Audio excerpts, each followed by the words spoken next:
যে শিক্ষক তোমাকে বলে না যে আশফুল নিয়ে গান বাজনা গাও, তালিবালি দাও, সম্মান হবে মৃত ব্যক্তির, ও মারা গেলে তোমরা সবাই ঢোল তবলা নিয়ে পৌঁছে যাও, প্রথম দিন থেকে সম্মান করো তাকে। বুঝি 50 বছর অপেক্ষা করার পর তুমি গান বাজনা বাজাও, সম্মান করো ফ্রম দ্য ডে ওয়ান, প্রথম থেকে করো তাকে সম্মান। হাট্টিমা টিম টিম শিখেছে তো বউ তাকে, এগুলো শিখবা কবে থেকে? হাট্টিমা টিম টিম শিখো তো। আমি চিন্তা করি মাঝে মধ্যে হাট্টিমা টিম টিম এটা কি জানি, আল্লাহ জানে।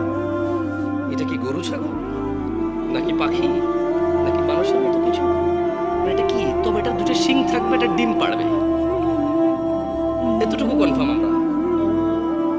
এটা কি? এটা বাচ্চা প্রসব করবে না, বাদুর যেরকম করে, ঘোড়া যেরকম করে, গরু যেরকম করে, মানুষ যেরকম পেটে বাচ্চা প্রসব করে, এটা এরকম প্রসব করবে না, এটা ডিম পাড়বে। এটা কি করবে? ডিম পাড়বে। এটা পানিতে থাকবে না ডাঙায় থাকবে আমরা জানি না, নাকি উভয় চলবে এটা আমরা জানি না। হয়তো 50 বছর পর দেখাও পেতে পারি, হাড্ডি মাটি পেতেও পারি হয়তো।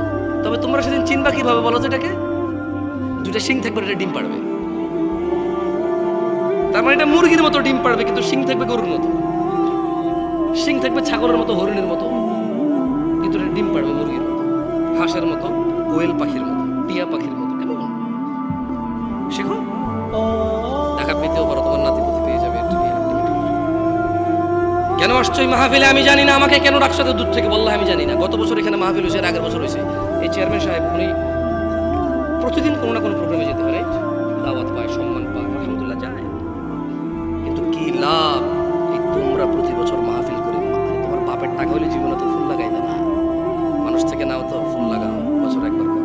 তোমার বাপের টাকা দিয়ে একবার দেখি না জাকজমক করো, করো না জাকজমক। এরপরে বুঝতাম, এরপরে বুঝতাম লাভ কি আমার।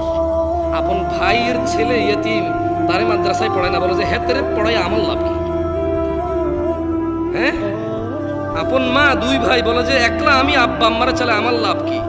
এরপরে দেখতাম এত বড় মাহফিল, বাপের টাকা, এগুলো লাভ খুঁজতা। এখন তো লাভ খোঁজা লাগে না, প্রতি বছর করো, কিন্তু বেনিফিট কি কিচ্ছু জানো না।